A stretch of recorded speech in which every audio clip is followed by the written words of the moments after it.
Tenía 19 años a finales del verano de 1997 cuando mi abuelo materno enfermó repentinamente y falleció.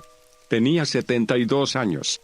En el lapso de solo 5 cortas pero agotadoras semanas, le diagnosticaron una forma particularmente agresiva de cáncer de páncreas. Acudió a cuidados paliativos, se dio el alta por su cuenta y finalmente falleció un martes de finales de agosto. Todo el asunto había sido bastante estresante y emocionalmente agotador, especialmente para mi madre, que había sido muy cercana a él durante toda su vida. Lo más angustioso fue lo rápido que todo había pasado. Apenas había tiempo suficiente para que él, su exesposa o su única hija pusieran sus asuntos en orden, y cuando finalmente perdió la batalla, muchas cuestiones seguían sin resolver. La principal cuestión que tardó algún tiempo en resolverse fue qué sería de sus pocas posesiones, cuestión complicada por la naturaleza de lo que dejó atrás.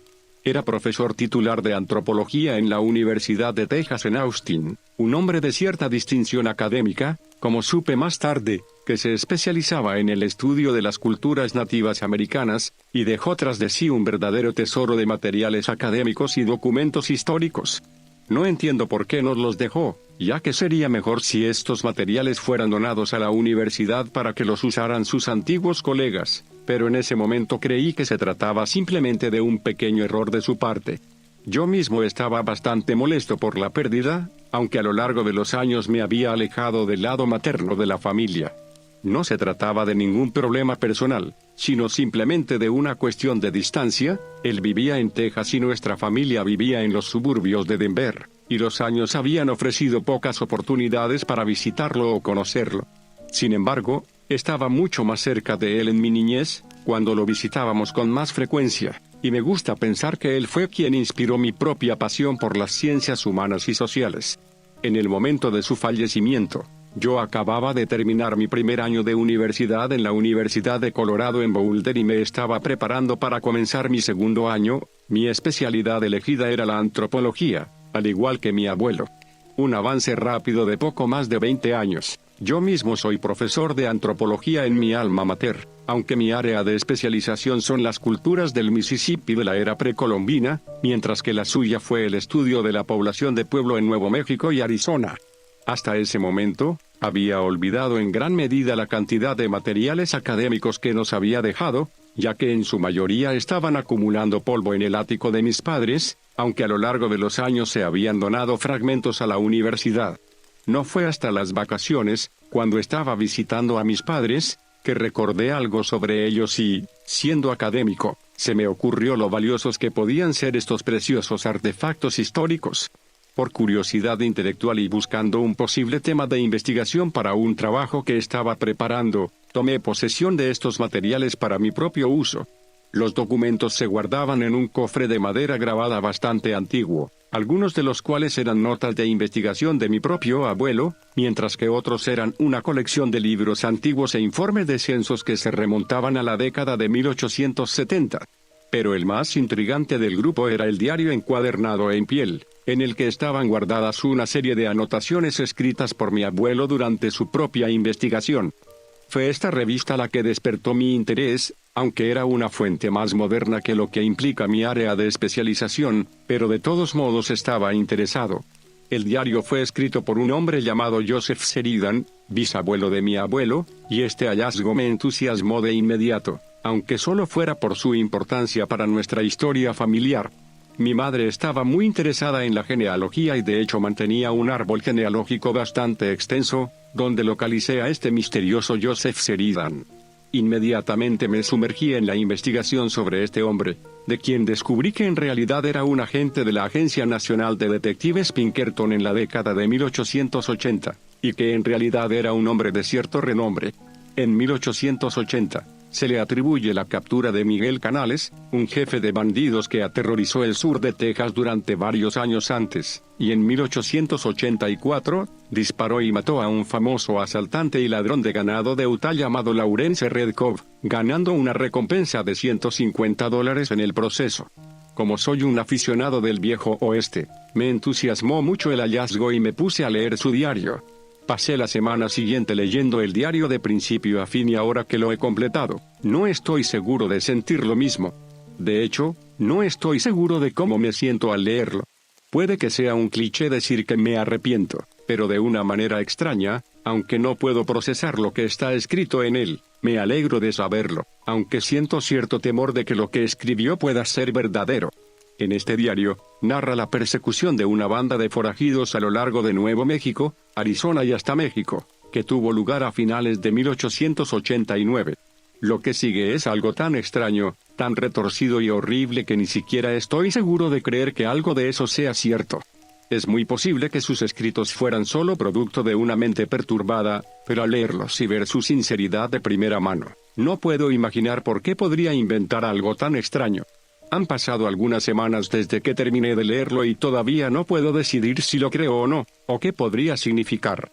Creo que quizás ustedes, buenas personas, deberían leerlo por sí mismos y dar sus propias conclusiones.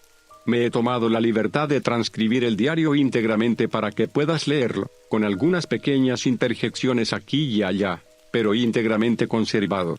Y entonces, supongo, esto es todo. 28 de julio de 1889, Denver, Colorado. Tuve mi primera reunión con uno de los hombres a cargo en la oficina local de Denver esta mañana, un hombre llamado J.M. Withers. Debo admitir que no me agrada. Bastante brusco y carente de cortesía profesional, pero breve y conciso. Dio detalles de un nuevo encargo, uno bastante largo, estima 2 meses de trabajo de alto riesgo, pero afirma que fui uno de los primeros considerados para ello. Pensé que tal vez era un torpe intento de adulación, pero todavía estoy interesado. No tengo obligaciones familiares que atender, tal vez la sobriedad y el aire fresco me hagan algún bien. El trabajo paga $5,000 al finalizar, y esa también es una recompensa individual, no dividida entre los demás. Debo mencionar que el trabajo es una operación de 5 personas, incluyéndome a mí, aunque el señor Withers no dijo a quién más se le ofreció. Afirma que los detalles precisos solo serán conocidos por aquellos elegidos para esta tarea. No me gusta que me oculten detalles, pero por $5,000, más gastos, es un trato digno. 29 de julio de 1889, Denver. Todavía me encontré nuevamente con el señor Withers. Todavía no me agrada. De todos modos, le dejé claro que aceptaría y él siguió adelante con los detalles. Un equipo de 5 hombres, incluyéndome a mí, persiguiendo a un sospechoso de varios asesinatos cometidos en Arkansas, los territorios indios y Texas. No ofreció más detalles que eso. En su lugar reveló un expediente que detalla al sospechoso y toda la información pertinente. Afirma que la información del expediente es solo para mí, pero puedo revelar detalles pertinentes a los otros 4 a mi discreción. Esta advertencia me pareció bastante extraña, ya que no estoy acostumbrado a este nivel de secretismo, ni siquiera con los Pinkerton. Echaré un vistazo al expediente más tarde e intentaré determinar por qué exactamente se mantiene confidencial la identidad de este hombre. Posiblemente sea políticamente sensible. Debería dejar las especulaciones para más adelante. 1 de agosto de 1889, Las Vegas, territorio de Nuevo México. Leí el expediente completo durante el viaje en tren desde Denver. Viaje miserable, cabe aclarar. Todo ese dinero, y los Pinkerton no pondrán ni un centavo más de lo necesario para los gastos de viaje. Tuve que viajar en un carruaje bastante lleno. De todos modos, ahora me estoy quedando en un hotel en Las Vegas, en el territorio de Nuevo México. Dentro de 2 días me reuniré con los demás y luego partiremos a nuestra misión. El informe del expediente afirma que el rastro de nuestro sospechoso parece llevarnos a un punto a unos kilómetros al suroeste de aquí, donde recuperaremos el rastro y lo perseguiremos hasta donde nos lleve, incluso hasta México, si el camino apuntara en esa dirección, aunque quedaba bastante claro que no podríamos depender de ningún apoyo oficial si fuera necesario. 1 de agosto de 1889, anexo Las Vegas. Todavía tengo algo de tiempo libre mientras espero a mis camaradas en esta misión, así que he estudiado más a fondo sobre a quién perseguimos o por qué la urgencia que exigía una partida repentina. La persecución a través del desierto en plena temporada de verano me parece bastante tonta, pero según tengo entendido, la urgencia es tan grande y el riesgo de perder el rastro tan apremiante, que se espera que caminemos penosamente por el desierto a mediados de agosto. El señor Withers y los demás no dijeron mucho sobre compartir la información dentro del expediente, aparte de que no se comunicaría a ninguna otra persona fuera de nuestro grupo. Aún así, no dijeron nada sobre documentar los detalles en nuestras bitácoras personales, así que escribiré algunos detalles aquí, al menos para la posteridad. Nuestro sujeto es un hombre llamado Deacon Chogan, alias Red Horse, Pequot y Black Heron, entre otros. Incluso el nombre de pila, Diácono Chogan, es cuestión de conjeturas. Se cree que el sujeto tiene alrededor de 50 años, tal vez más, algo de ascendencia india, ya sea mestizo o cuarto, aunque se cree que se parece principalmente a un hombre blanco. El nombre de pila fue determinado por un registro de un estudiante de un seminario presbiteriano en Kentucky de 1853, quienes determinaron que era nuestro sujeto en cuestión. Hasta donde se sabe, esta es la única documentación oficial de su existencia. Se cree que nació en la nación Creek, aunque esto y su edad exacta son indeterminados. Un hombre de inclinaciones religiosas, aunque su denominación o su fe exacta son desconocidos o indocumentados. Al parecer, vivió y viajó en los territorios indios durante gran parte de su vida. No tiene antecedentes penales conocidos bajo el nombre supuesto de Deacon Chogan, aunque es posible que tenga otros nombres. Ni siquiera esto se sabe claramente. Los informes sobre un movimiento religioso en las naciones Choctaw, Creek y Seminole nombran a uno de sus alias, Red Horse, como la figura principal de una serie de disturbios en la región. Los crímenes entre los indios en los territorios no siempre están bien documentados, pero la Oficina de los Alguaciles de los Estados Unidos en Fort Smith proporcionó algunas especulaciones de que estuvo involucrado en otros casos conocidos, posiblemente bajo un alias aún desconocido. Lo describen como un individuo muy peligroso y traicionero que lidera un grupo de fanáticos religiosos de ideas afines. Si esto es cierto, entonces puedo entender por qué están preocupados por detenerlo, dadas las inquietudes expresadas por el gobierno federal sobre los bailarines fantasmas en Dakota. Sin embargo, si bien el sujeto es descrito como una figura religiosa, nadie puede decir que conoce algo de la fe en cuestión. Quizás algunas supersticiones nativas, o dada su educación cristiana, algo más bíblico.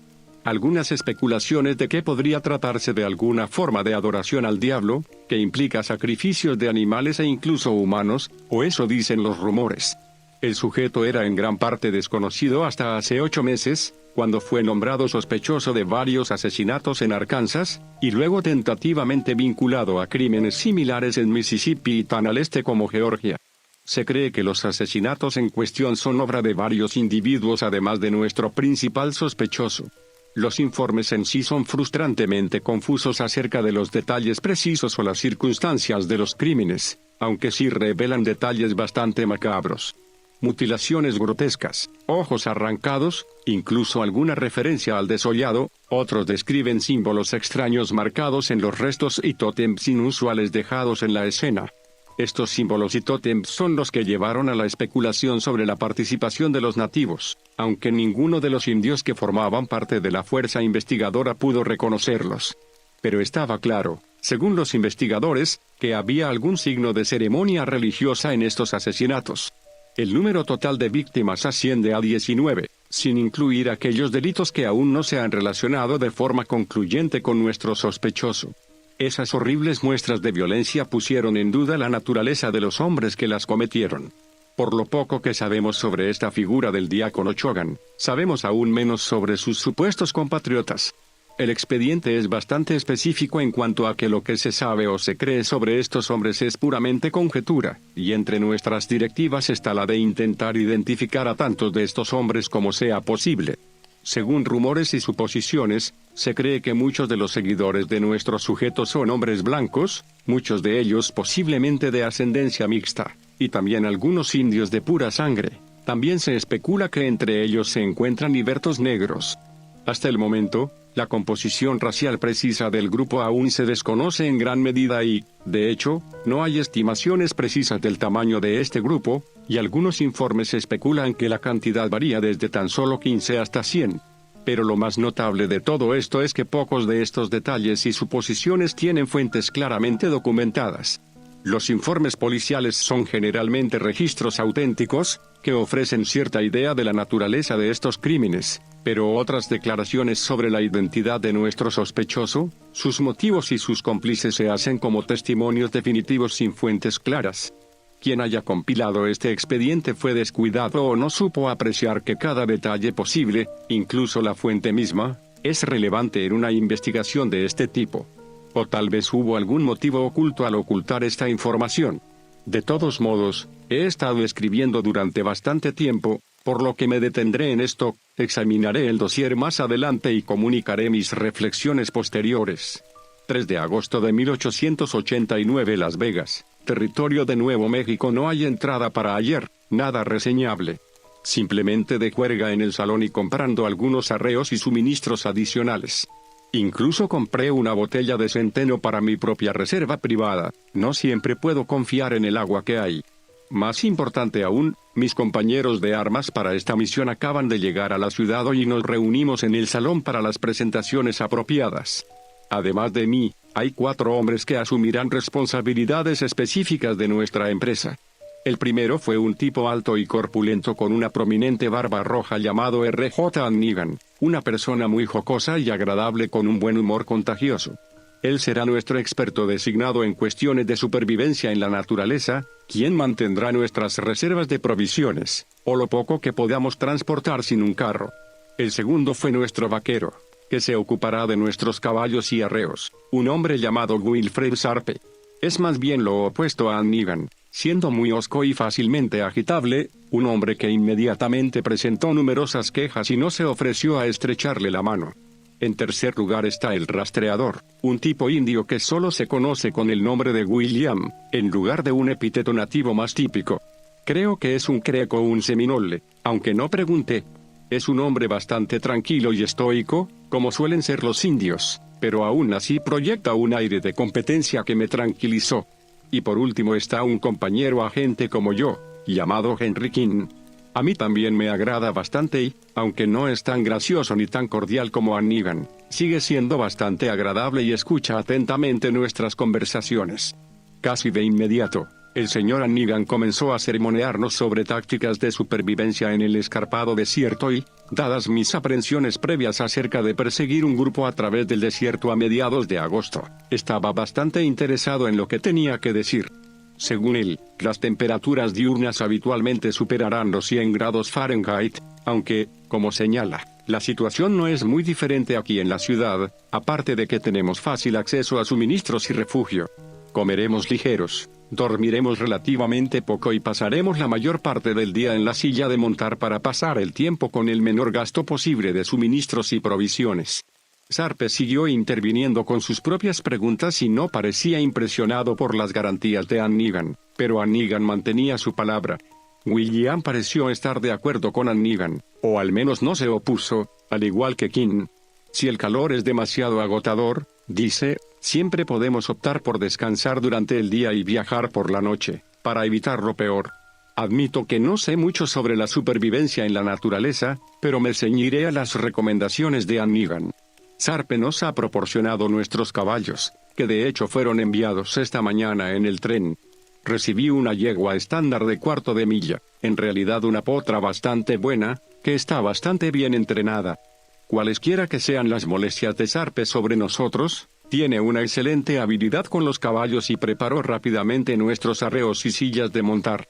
Quien nos ha proporcionado nuestras armas, una carabina de repetición Winchester y una Colt Single Action Army para cada uno de nosotros, todas con recámaras del calibre 44-40 para mayor comodidad, con varias docenas de proyectiles para cada uno de nosotros. Sin embargo, si bien aprecio tener el rifle, creo que me quedaré con mi revólver de acción doble Colts Frontier, aunque requiere un cartucho diferente. Aún así, tener 2 pistolas puede resultar útil dependiendo de lo que encontremos. William se ha hecho cargo de nuestros mapas y brújula, y yo estaré a su lado dirigiendo nuestra expedición. Debo admitir que tal vez mis temores anteriores sobre mis camaradas fueran infundados. Considerando todo esto, no podría haber pedido un equipo más competente. 5 de agosto de 1889, 25 millas al suroeste de Las Vegas, territorio de Nuevo México. Primer día en el sendero, recorrimos 23 millas según mi estimación. Salimos a las 6 de la mañana, antes de lo peor del calor, y estoy bastante satisfecho con nuestro ritmo.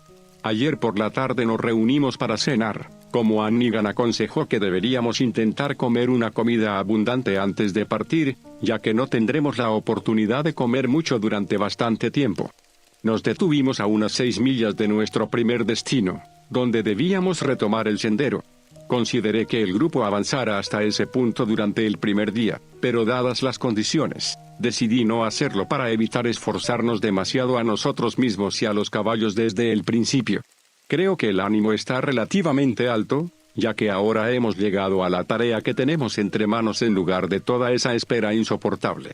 William el Indio ha demostrado ser un navegante muy competente, tanto como es de rastreador. Hannigan está notablemente más tranquilo ahora que estamos en el camino, pero retomó su comportamiento bromista una vez que acampamos. Aconsejó que mantuviéramos nuestra fogata a algunos metros de donde dormimos, para evitar revelar nuestra presencia ante algún país aún no asentado formalmente. Suena bastante inconveniente, así que respondí diciendo que podríamos hacerlo más adelante, cuando estuviéramos más cerca de nuestro objetivo previsto. Él pareció estar de acuerdo. Respecto a nuestra misión, hoy revelé algunos de los detalles relevantes a mis camaradas y me sorprendió que no preguntaran mucho más. Les dije el nombre de nuestro sospechoso, su descripción general, algunos de sus presuntos crímenes y dónde ocurrieron, y les hablé del número de hombres que se creía que lo estaban siguiendo. Por extraño que parezca, todos parecieron tomar la información con calma e hicieron pocas preguntas. Deben estar cansados por el tiempo que pasamos en la montura. El territorio al sur de Las Vegas es bastante accidentado y despoblado, pero las horas de la tarde seguían siendo relativamente agradables. Instalamos el campamento en un pequeño montículo a unos 300 metros del sendero, con una cierta cantidad de maleza rodeándolo, lo que con suerte disuadirá a cualquier enemigo merodeador durante la noche. El resto se está preparando para acostarse, porque mañana partiremos al amanecer para completar el siguiente tramo de nuestro viaje. Ahora que la temperatura ha bajado, creo que puedo dormir cómodamente y tengo bastante confianza en los días venideros. 6 de agosto de 1889 en algún lugar al sur del valle del río Pecos, territorio de Nuevo México. He dormido en el suelo muchas noches en mi vida, pero nunca había sido más placentero. Afortunadamente, algunos de los sonidos nocturnos en el desierto alto son bastante relajantes y propicios para dormir. Dicho esto, creo que mi sensación general de bienestar ha disminuido un poco desde ayer. Debería acostumbrarme ahora, ya que pasaremos muchos más días en el camino. Aún así, fue un día bastante productivo. Nos despertamos al amanecer como estaba previsto y vi que la colina sobre la que estaba ubicado nuestro campamento daba a un pequeño valle atravesado por el río Pecos, al menos creo que es el Pecos, según nuestro mapa. Ayer por la noche no me di cuenta de que el crepúsculo estaba menguando, aunque sabía que deberíamos estar acercándonos. Llegamos al punto donde debíamos retomar el sendero a las 9:30 de la mañana y al ver la zona me desanimé al principio. El punto en el mapa resultó ser un pequeño acantilado que domina un arroyo en la base de una colina que William afirma que se llama Mesa Sola, y al llegar, no parecía haber ninguna señal obvia de presencia humana. Me sentí frustrado conmigo mismo por no haber seguido adelante la noche anterior, pero mirando hacia atrás, habríamos llegado aquí en la oscuridad y estaríamos en una desventaja aún mayor. Hay un pequeño rancho a unas 2 millas al norte de aquí, y consideré ir allí para interrogar a los lugareños sobre cualquier suceso extraño o viajeros notables, pero decidí no hacerlo. Aún así, no todo fue en vano. William y Hannigan inspeccionaron la escena y señalaron que aún quedaban pequeñas huellas, que habían sido cubiertas apresurada e imperfectamente. Este es un hallazgo convincente, ya que significa que nuestra inteligencia anterior parece ser algo precisa después de todo. Consideramos que las huellas podrían ser las de otra parte, y no necesariamente las de nuestra presa, pero la oscuridad de esta área y el hecho de que las huellas mostraban signos de haber sido cubiertas deliberadamente indicaban que nuestras suposiciones anteriores eran correctas. William inmediatamente comenzó a seguir las huellas y, por lo tanto, nuestra búsqueda finalmente comenzó en serio. 7 de agosto de 1889, 2 millas al sur de un lugar llamado Arroyo Calaveras, Nuevo México. Pasé la tarde de ayer rumiando ciertos detalles que ahora se han vuelto más evidentes. Un pensamiento que nos venía a la mente constantemente era el de nuestra información previa sobre cómo y dónde deberíamos recuperar el rastro de nuestro ese sospechoso ese. Este fue uno de esos detalles del informe que no tenía una fuente real, pero que se expresó con gran énfasis y resultó ser correcto. Y ahora me pregunto, ¿cómo exactamente obtuvieron esta inteligencia? Pensé en que nunca me dijeron si otros antes que nosotros estaban tras el rastro de Shogun. Consideré cómo el informe utilizó el tiempo pasivo al referirse a cualquier intento previo de perseguirlo, y nunca mencioné ningún detalle sobre quién. De hecho, dado que el último informe definitivo sobre sus crímenes ocurrió en el norte de Texas, me pregunto cómo pudieron rastrear con tanta confianza su paradero hasta ese lugar exacto. Podría discutir estos pensamientos con mis camaradas más tarde. Pasamos gran parte de ayer y hoy siguiendo el rastro actual y nuestro ritmo se ha ralentizado considerablemente. Ahora nos detenemos a menudo para examinar pistas y huellas, recorremos menos de 10 millas al día. Parece que nuestra presa se ha esforzado mucho en ocultar su fallecimiento, pero no lo suficiente como para disuadir a un rastreador astuto. Actualmente, el sendero apunta hacia el sur. Tengo sentimientos bastante encontrados acerca de esto, espero que el sendero se desvíe hacia el oeste, en lugar de llevarnos potencialmente a México, lo cual espero evitar. Sin embargo, más al sur hay una zona más poblada, lo cual es una buena noticia si necesitamos conseguir más suministros, aunque descansar está fuera de discusión. Hemos tratado de comer y beber con moderación, a pesar del calor y los largos días, pero hay un límite en lo que podemos tolerar. Annigan en particular necesita mucho para comer, ya que el hombre probablemente mide 6,6 pies y es bastante corpulento, siempre necesita comida en su haber. Por ahora, hemos acampado en campo abierto y quizás mañana podamos discutir dónde encontrar provisiones y si debemos interrogar a los lugareños. 9 de agosto de 1889 cerca de Estancia, Nuevo México. No he escrito en unos días, nada demasiado notable en ese tiempo. Para mi alivio, el sendero se ha desviado un poco hacia el oeste. Por la mañana, debatimos sobre viajar al pueblo cercano, llamado Estancia en el mapa. Llegamos al consenso de que al menos deberíamos intentar encontrar una oportunidad para reabastecernos, aunque no estamos de acuerdo en interrogar a los lugareños. Por mi parte, estoy en contra, ya que aunque seguir el rastro es un trabajo lento y agotador, no es probable que obtengamos ninguna información útil de los lugareños y podríamos arriesgar el secreto de nuestra misión o incluso ser desviados por rumores locales. William y yo estamos de acuerdo, Annigan es decididamente neutral, mientras que Kim y Sarpe, especialmente Sarpe, se impacientan con nuestro progreso. Como líder de nuestro grupo, hice un llamado preventivo a todos ellos para que se abstuvieran de interrogar a los lugareños. El pueblo de Estancia en sí es bastante lamentable, siendo solo un puesto comercial muy pequeño. El almacén local no estaba muy bien abastecido, pero encontramos más o menos lo que necesitábamos. Aparte de esto, nada realmente destacable. La mayor parte del día he pasado pensando más en nuestra situación. Revelé más detalles en el expediente a los demás, pero nuevamente parecieron relativamente tranquilos e hicieron pocas preguntas. Ahora me pregunto si tal vez ellos mismos ya conozcan algunos de estos detalles. ¿Fueron informados individualmente de antemano? Mis órdenes me hicieron creer que estos hombres desconocían los detalles y que era mi responsabilidad de revelarlos según fuera necesario. No puedo decirlo con certeza. Estoy bastante agotado, así que quizás mi estado de ánimo se esté viendo afectado negativamente. El descanso y un poco de centeno podrían hacerme algún bien. Me he estado absteniendo estos últimos días, así que creo que me lo he ganado. 9 de agosto de 1889, anexo por Dios, pero estoy jodidamente irritado con Sarpe. No lo había expresado antes, pero ha ido creciendo desde que salimos de Las Vegas. Sus interjecciones, comentarios no solicitados y quejas generales han sido una característica constante de su compañía. Hasta ahora los he ignorado con éxito y negarme a relacionarme con él funcionó durante un tiempo. Pero ahora he oído que este tonto fue en contra de mis órdenes explícitas y ha estado interrogando a los lugareños sobre los hombres que perseguimos. No se ha dado cuenta de que los lugareños ya desconfían de nosotros, un grupo de extraños que andamos por aquí llamativamente armados, y su interrogatorio podría despertar sospechas sobre nosotros. Podríamos convertirnos en blanco de la ley local si no tenemos cuidado. Se lo hice saber en los términos más severos posibles y ha estado de mal humor durante la última hora, murmurando entre dientes. Lo diré ahora, si ese glorioso mozo de cuadra no cierra la boca y se dedica a cuidar los caballos, Lo castigaré hasta la próxima semana.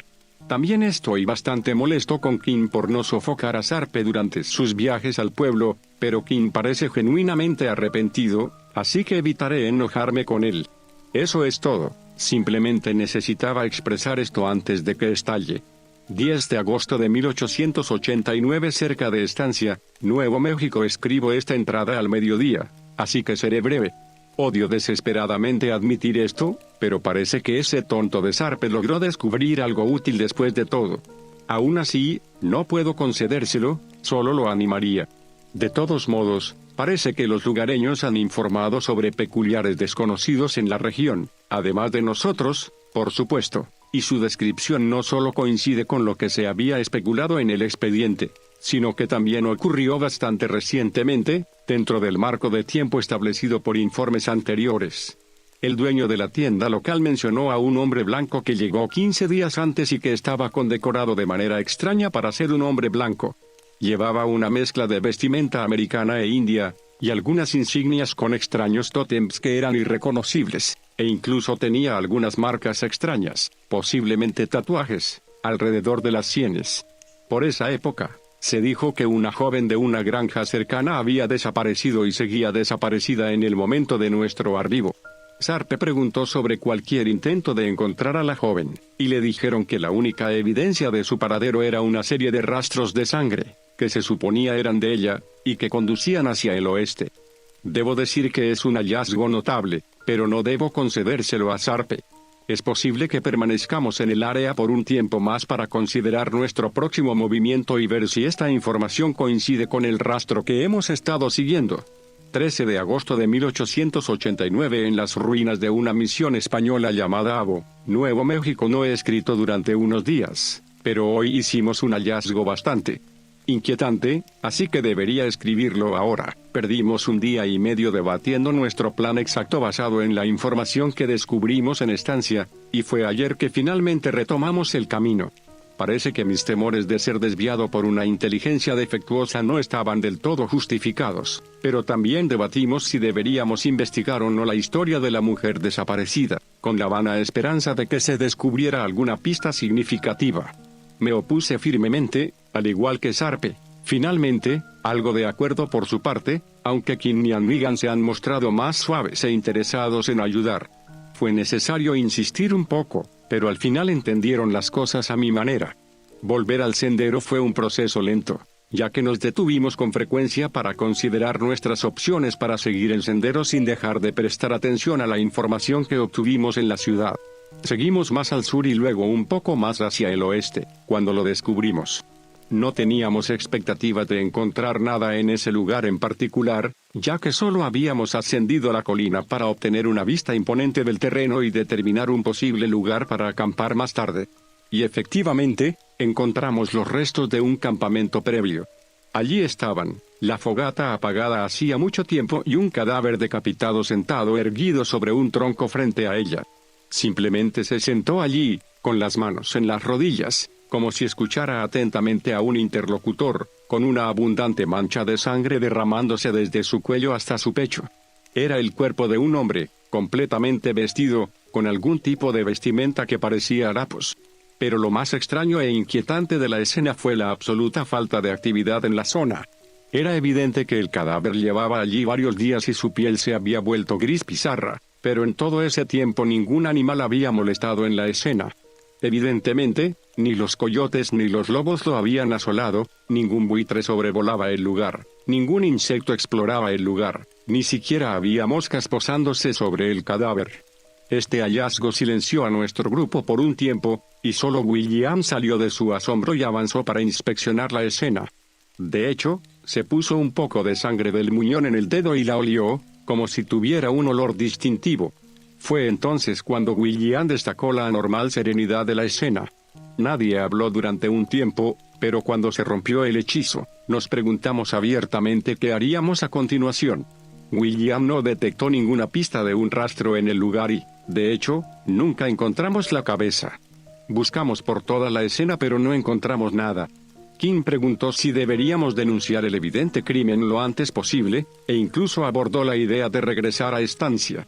Esto lo rechacé, ya que habíamos perdido suficiente tiempo llegando hasta aquí, y le recordé que podríamos informarlo en una oportunidad posterior. Hannigan cuestionó si deberíamos enterrar el cuerpo, pero yo también lo rechacé, porque llevaría demasiado tiempo. Dejamos la escena tal como la encontramos y nos dirigimos a nuestro siguiente destino previsto, las ruinas de un pueblo y una antigua misión española en un lugar llamado Abo. Pasé el resto del viaje pensando en ese campamento y me preguntaba si tal vez deberíamos haber hecho algo con el cuerpo. Después de todo, Kim, Hannigan y Sarpe han estado inusualmente callados desde entonces, y me di cuenta de que lamentaban haber dejado los restos del pobre diablo, probablemente preguntándose si sus seres queridos sabían qué había sido de él. Nos hemos instalado en las ruinas de la misión para pasar la noche. Finalmente me alegro de pasar una noche bajo un techo, incluso uno con tantos agujeros. He estado bastante irritado con los demás durante los últimos días, pero creo que mi actitud finalmente se ha suavizado hacia ellos. Y creo que podemos decir con certeza que estamos tras la pista de algo. 14 de agosto de 1889 en un pueblo en el Río Grande, Nuevo México. Finalmente hemos llegado a una región más poblada, al menos más poblada que esa lamentable tierra muerta alrededor de Estancia, y hemos decidido descansar un poco en un pequeño pueblo en el Río Grande. Escuché el nombre una o dos veces desde que estuvimos aquí, pero no lo entendí del todo, ni podía esperar deletrearlo, pero sé aproximadamente dónde está. Los colonos aquí son en su mayoría mexicanos, cuyos antepasados vivieron aquí desde la época en que esta tierra era dominio español. Al principio desconfiaban bastante de nosotros, dado nuestro estado deplorable y el hecho de que estábamos abiertamente armados, pero rápidamente se dieron la vuelta y nos dieron la bienvenida. Debo decir que, a pesar de sus sospechas iniciales, los mexicanos mostraron una hospitalidad extraordinaria que supera cualquier otra que haya experimentado en cualquier otro lugar. Sin embargo, seguían desconfiando de William, el chico Craig Seminole, a quien supongo que los mexicanos tomaron por un apache al principio. Todavía tienen recuerdos claros y no muy agradables de luchar contra las incursiones aparentemente interminables de los apaches que se remontan a más de 100 años. Esta aldea en la que nos encontrábamos estaba compuesta en su mayoría por miembros de una familia, y el anciano patriarca nos invitó a su casa para pasar la noche y cenar con ellos. Nunca les dije nuestro propósito al pasar por su aldea, aunque algunos sí preguntaron. Simplemente les dije que estábamos rastreando a indios renegados, a lo que respondieron de manera bastante positiva. Por primera vez en varios días, disfrutamos de una comida completa con su extensa familia. Disfrutando de la sabrosa comida que nos prepararon, frijoles, un rico guiso de cerdo y verduras, incluso algunos chiles que habían encurtido. Fue un bienvenido respiro para nosotros después de tantas dificultades en el camino, y todos nuestros espíritus, incluso el irascible Sarpe, se recuperaron enormemente. Pasaremos la noche aquí antes de salir por la mañana. Creo que puedo dormir bastante bien aquí, con buena comida en el estómago y un fuego crepitante a la espalda. Y luego tal vez pueda olvidar dónde estoy por un tiempo. 15 de agosto de 1889 Socorro, Nuevo México. La gente del pueblo nos despidió con cariño a nuestra partida. Incluso nos dieron algunas provisiones adicionales para nuestro uso, que acepté muy agradecido. Hasta ahora, hemos seguido el Río Grande más hacia el sur durante el día, hasta un pueblo llamado Socorro. Conozco esta ciudad, aunque me sorprende por qué hemos venido aquí, o por qué el rastro ha conducido hacia el sur por una ruta tan obvia donde antes atravesaba un desierto remoto. Tendré que vigilar más de cerca a mis camaradas, ya que han demostrado un juicio notablemente pobre cuando regresan a la civilización después de tanto tiempo en pueblos humildes. Fue un viaje relativamente corto desde el pueblo hasta Socorro, por lo que llegamos a media tarde. Es posible que necesitemos algunos suministros, aunque afortunadamente no muchos, gracias a los amables anfitriones anteriores. Por ahora, buscaré un hotel y veré si puedo dormir en una cama de verdad por primera vez en casi 2 semanas. La moral parece haberse mantenido fuerte y espero que siga así. 17 de agosto de 1889 en algún lugar al suroeste de Socorro. Las palabras no pueden expresar mi furia actual. Acabo de leer mis 2 últimas entradas y todavía me duele cuánto ha disminuido mi antigua sensación de bienestar desde entonces. Estoy más que enojado con mi equipo y ahora me pregunto si tal vez su pura idiotez de los últimos días haya arruinado toda esta misión. 2 semanas caminando penosamente por Nuevo México en pleno verano, todo en vano. Cuando fui a descansar a un hotel en Socorro, esperaba darme un baño y una velada tranquila, tal vez una comida decente y unas copas en el salón. Imagínese mi sorpresa cuando me desperté a las 3 de la mañana, después de haberme quedado dormido la tarde anterior. Debe haber sido la lluvia, más bien esperaba con ansias una repentina tempestad de finales de verano que se extendiera sobre la ciudad y trajera una lluvia muy apreciada al desierto, y debía haberme quedado dormido escuchándola.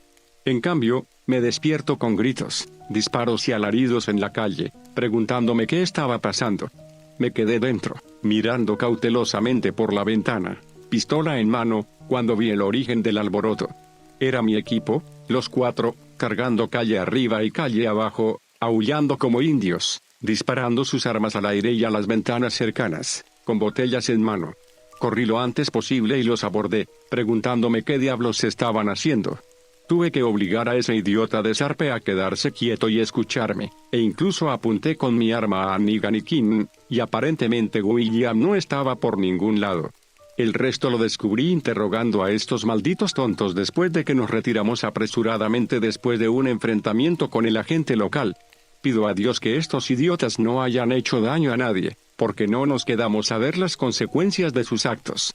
Resulta que mis hombres habían ido a la taberna local temprano en la noche, con la intención de relajarse y divertirse, cuando la bebida se apoderó de ellos y decidieron probar suerte en un juego de cartas con algunos lugareños.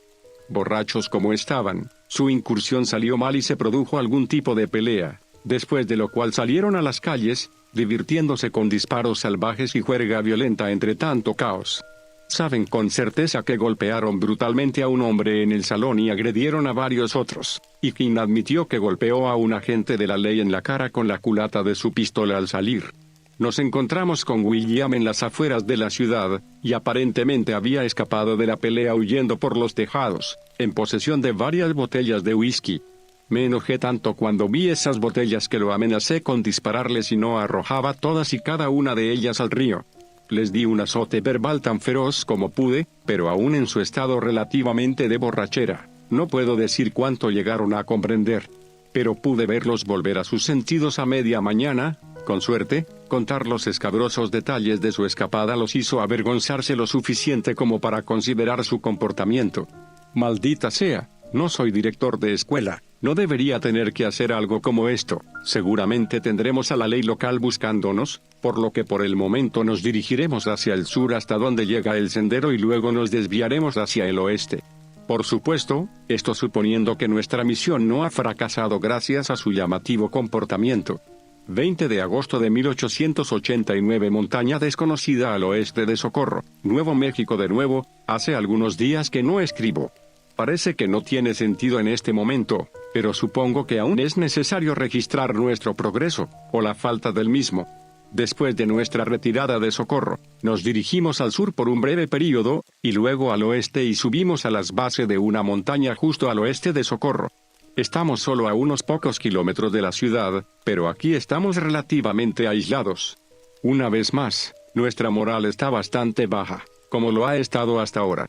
Después de recuperarse de su estupor de borrachera, creo que la mayoría de los hombres se han dado cuenta de lo que hicieron y de lo caro que podría costarnos.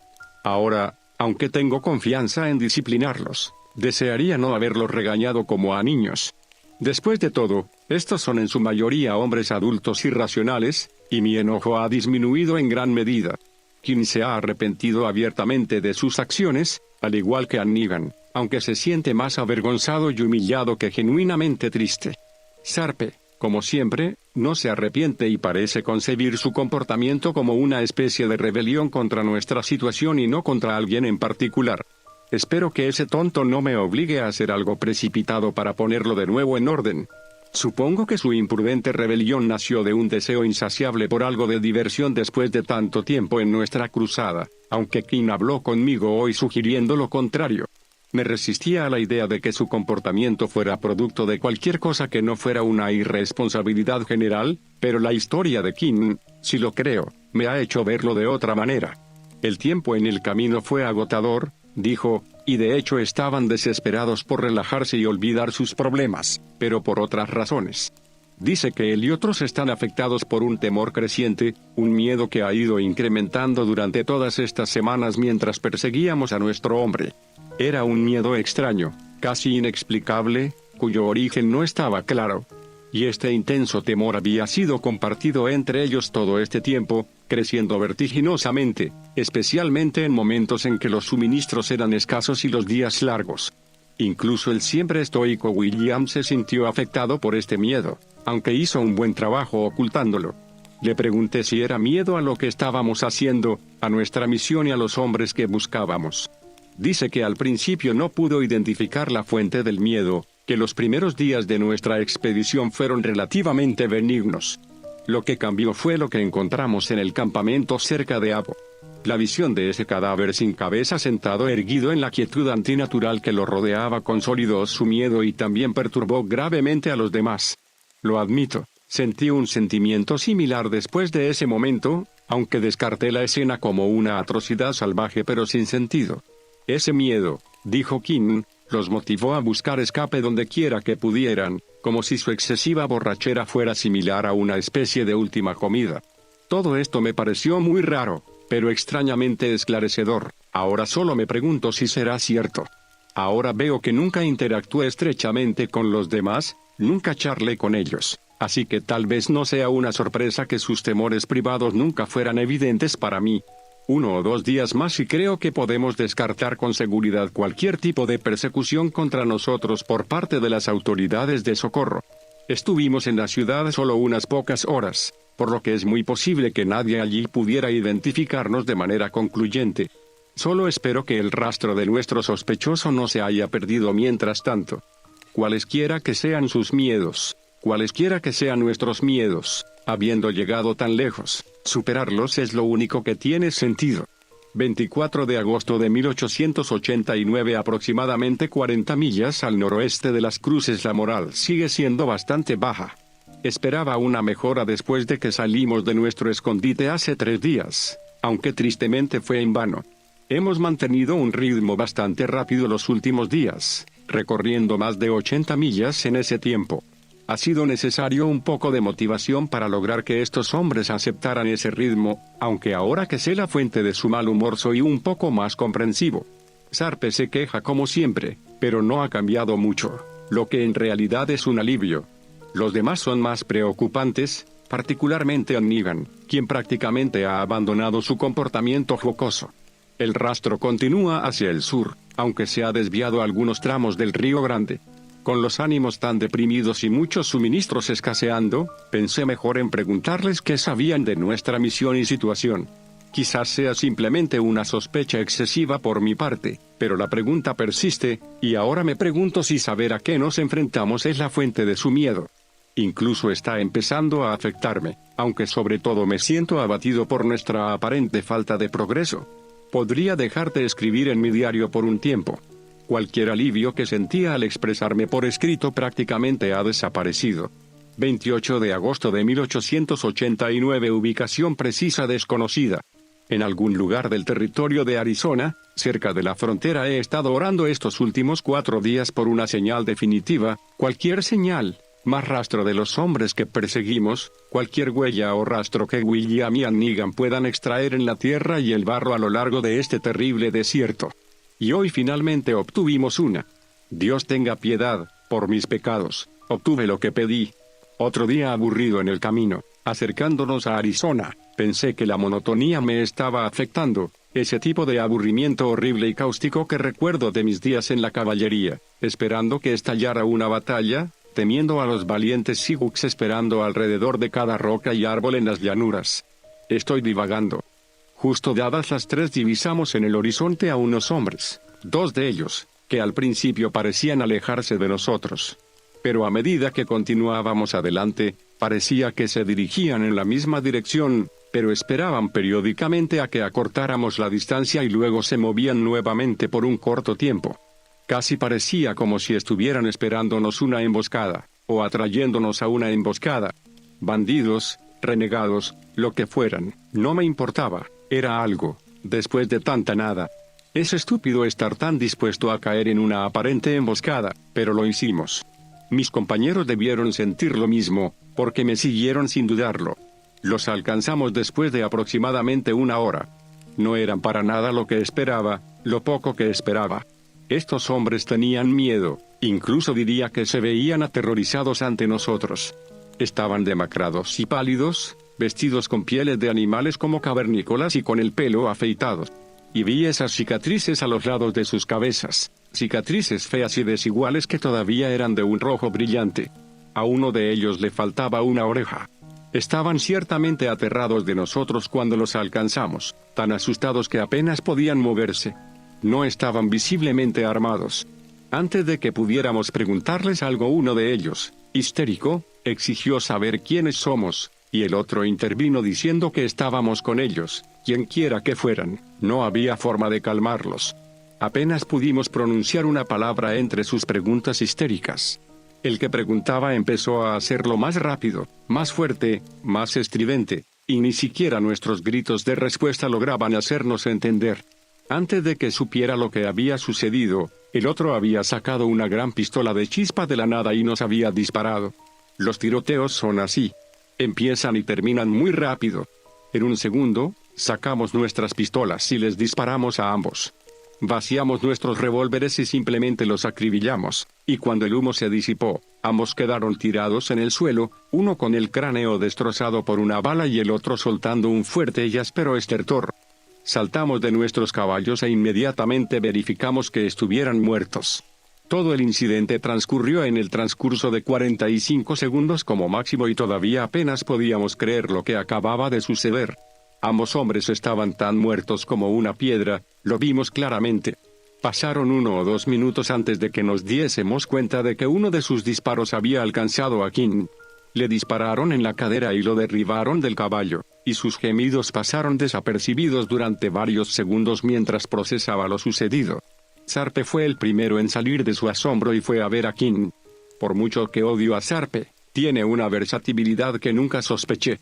Sabe algo de medicina, inspeccionó la herida y le aplicó presión.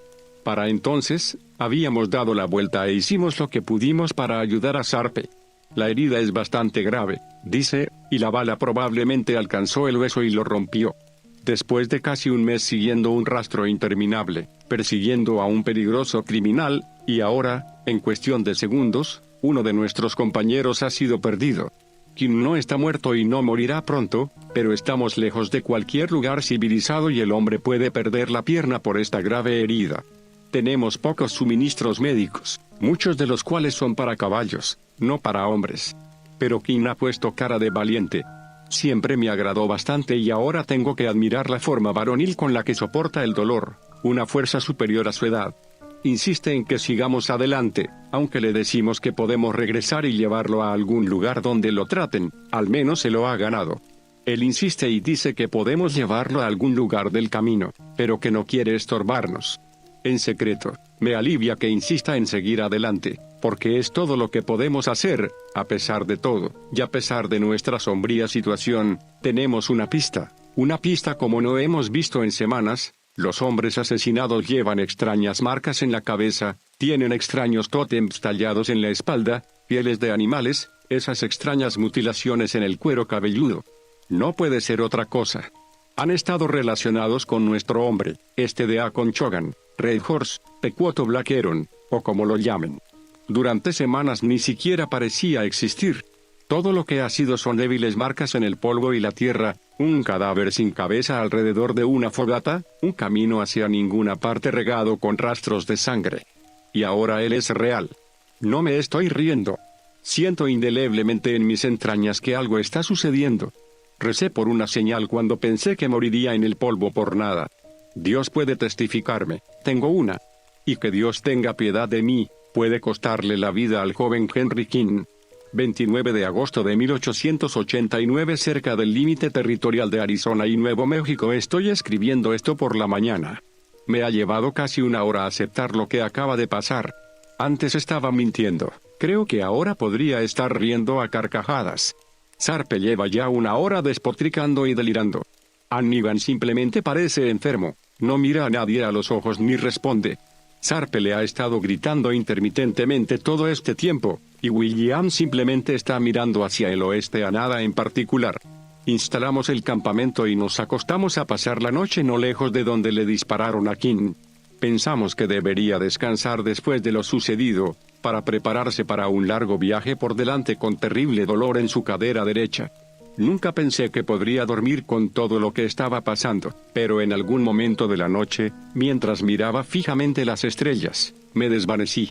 Me desperté cuando escuché a Annigan y Sarpe gritar frenéticamente alrededor del perímetro de nuestro campamento, gritando el nombre de Kim. Kim estaba desaparecido. De alguna manera durante la noche se había esfumado de nuestro campamento, no puedo decir exactamente cómo. Deberíamos habernos dado cuenta si sus gemidos de dolor hubieran desaparecido repentinamente. No podría haber caminado en esas condiciones, y mucho menos llegar lo suficientemente lejos como para perderse de vista. Y luego noté ese hedor horrendo, un miasma increíblemente repugnante que parecía impregnar todo el campamento. El petate de Kim estaba hecho una bola, con todos sus suministros y armas desaparecidos, pero su caballo y su silla todavía estaban allí. Me uní a Annigan y Sarpe para llamar a Kim mientras William recorría el borde del campamento, buscando cualquier rastro que pudiera encontrar. Annigan se acercó y revisó el petate de Kim, y ahí fue donde lo encontró. Soltó un grito ahogado horrible cuando desenvolvió el petate que inmediatamente hizo que todos prestáramos atención. Ese petate era la fuente del hedor y vimos por qué. Dentro del rollo había un montón de órganos y entrañas, amontonados como los despojos en un matadero. Las entrañas estaban cubiertas de débiles manchas de sangre y fluidos no identificables, pero no había duda de que eran entrañas reales, en el petate de Kim, y no podíamos explicar dónde estaba Kim. El pensamiento que se nos ocurrió en estos momentos nos paralizó. Sarpe inmediatamente dijo que no podía ser él, nadie podía decir qué tipo de entrañas eran, todo lo que sabemos es que las encontramos en el petate de Kim y que Kim estaba desaparecido. Tiene una mente resistente, debo admitir. Nadie había sugerido que lo que había en ese petate era lo que quedaba de Kim, pero él dio voz a lo que todos estábamos pensando. Y no podría discutirlo, pero tampoco puedo descartar lo que estamos pensando. ¿Cómo podría ser posible algo como esto? ¿Cómo pudo irse o desaparecer en la noche sin que nos diéramos cuenta? ¿Cómo pudo aparecer de repente ese horrible montón de entrañas y sangre dentro de su petate? Sarpe finalmente ha cesado su despotrique. He visto sus muchas caras, pero esta es la primera vez que lo veo derrotado. El alguna vez jovial Annigan es un caparazón de su antigua exuberancia y buen humor. William acaba de regresar y parece frustrado, agotado y derrotado, al igual que Sarpe. Creo que han llegado a la misma conclusión. Nuestro enemigo es muy real. Lo que sea que haya sido de Kim no puede ser otra cosa que su culpa. He leído el expediente, he visto los detalles de sus crímenes. No tengo ninguna duda de que este tal Deacon Chogan, acusado de 19 asesinatos en 3 estados y territorios, es capaz de tales cosas. De repente, no creo que quiera saber qué le pasó exactamente al joven Henry Kim, un compañero fiel e incondicional por un lamentable muy poco tiempo. Lo que encontramos en este petate pudo ser cualquier cosa, pero no será algo que me atormente. Septiembre, 1889 Arizona, según nuestro mapa hace varios días que no sé la fecha exacta. Me imagino que ya debe ser septiembre. Dejamos lo que quedaba de Kim en el campamento, todavía envuelto en su petate, llevándonos sus pocos suministros. Su caballo también permanecerá con nosotros mientras podamos. Sarpe ha asumido la responsabilidad de su silla y riendas. Kim no tenía otras pertenencias personales en su equipo, ni las tenía consigo cuando desapareció. Nada de diarios, fotografías ni siquiera una pequeña Biblia. No había nada que pudiera llevarle a sus familiares más cercanos.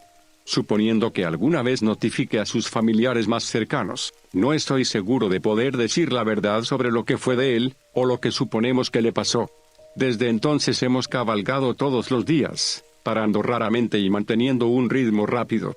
Sarpe ya no parece preocupado por forzar demasiado a nuestros caballos.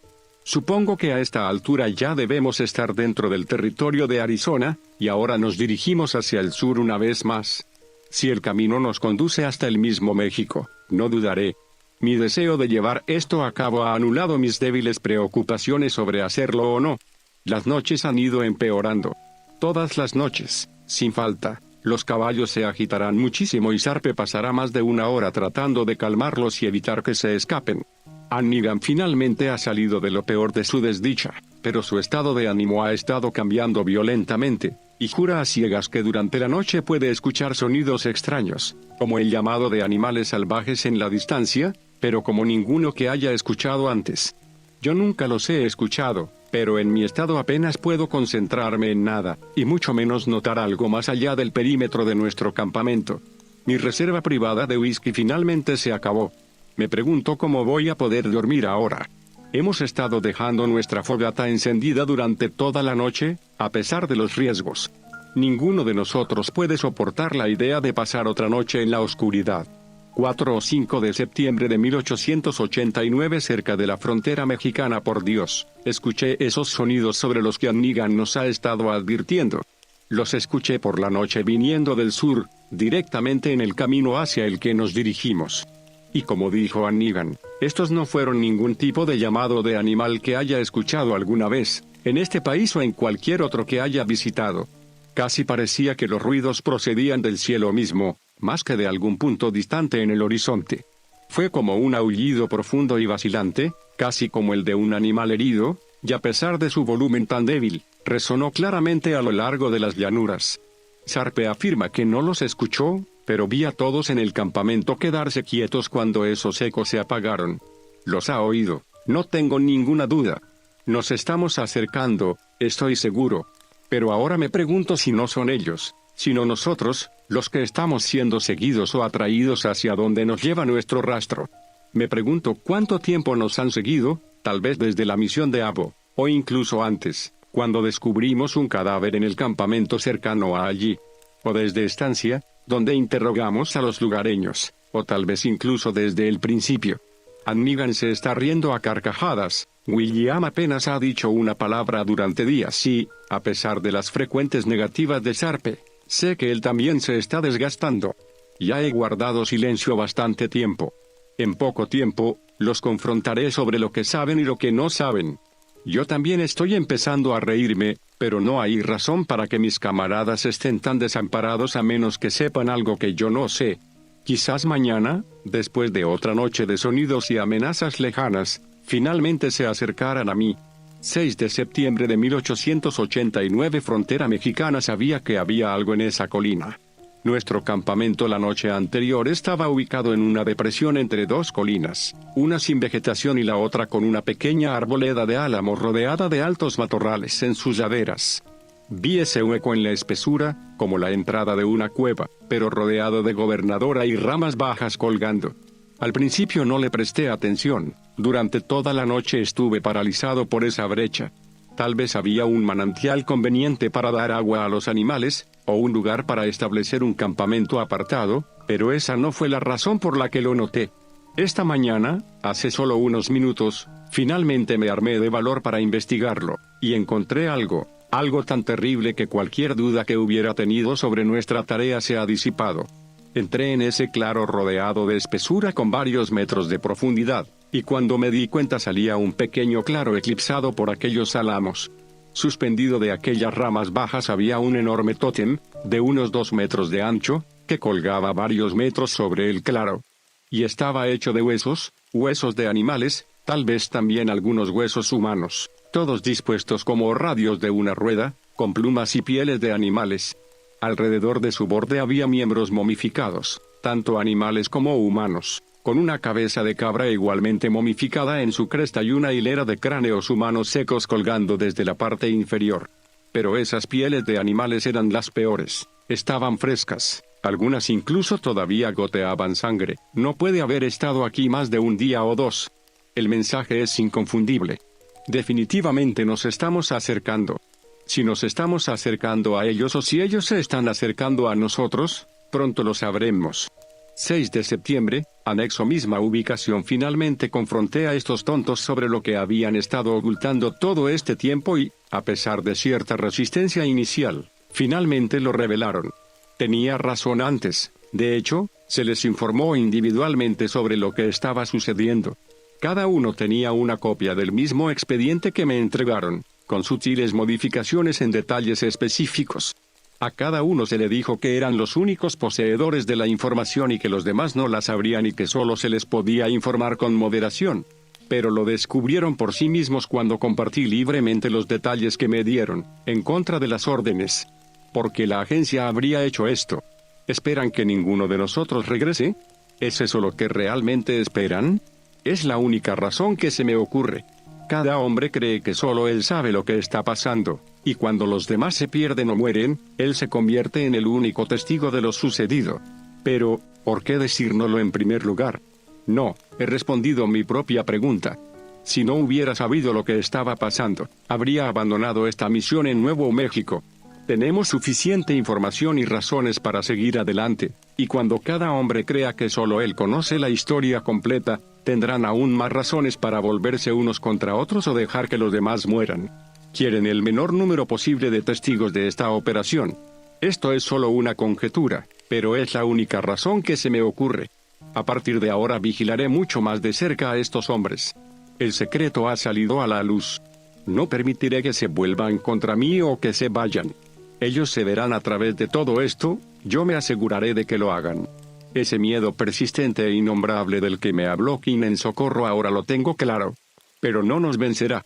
7 de septiembre de 1889, 12 millas más allá de la frontera, en México, ese miserable canalla William nos ha abandonado. Nuestro rastreador designado, el que tan hábilmente nos guió a través de los páramos usando nada más que débiles huellas en el polvo, un compañero fiel e incondicional, no ha demostrado ser más que un cobarde irresponsable y sin importancia. Se escapó durante la noche, presumiblemente mientras dormíamos, y al amanecer ya se había ido. Se llevó consigo su propio caballo y provisiones y dejó pocos rastros de su partida. Hannigan asumirá sus funciones como rastreador, aunque su lentitud y desgana para seguir podrían retrasarnos. No importa. Su comportamiento apenas ha cambiado, incluso después de las revelaciones de ayer. Sarpe soltó el caballo de King esta mañana.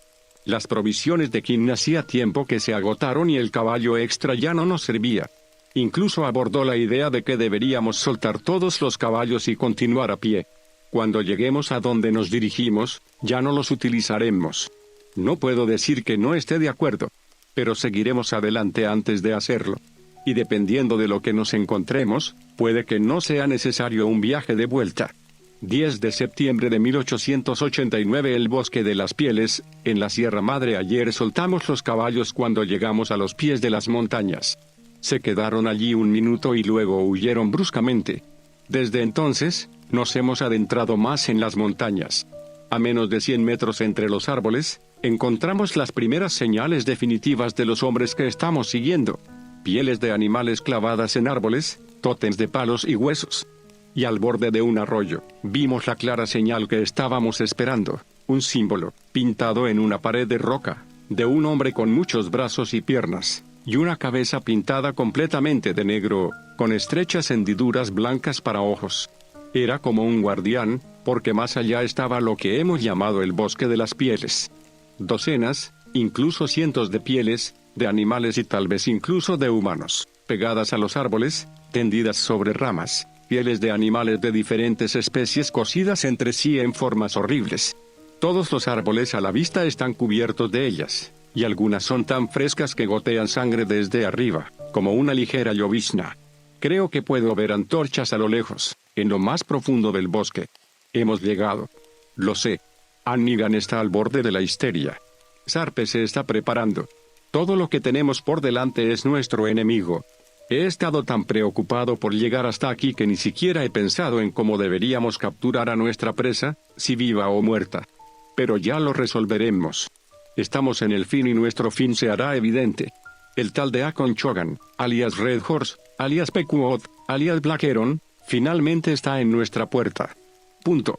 Aquí es donde terminan las anotaciones del diario, pero no donde termina la historia de Joseph Sheridan. La segunda parte de sus escritos es mucho más breve y aparentemente fue escrita muchos años después de los eventos que describe en su diario, en el año 1896.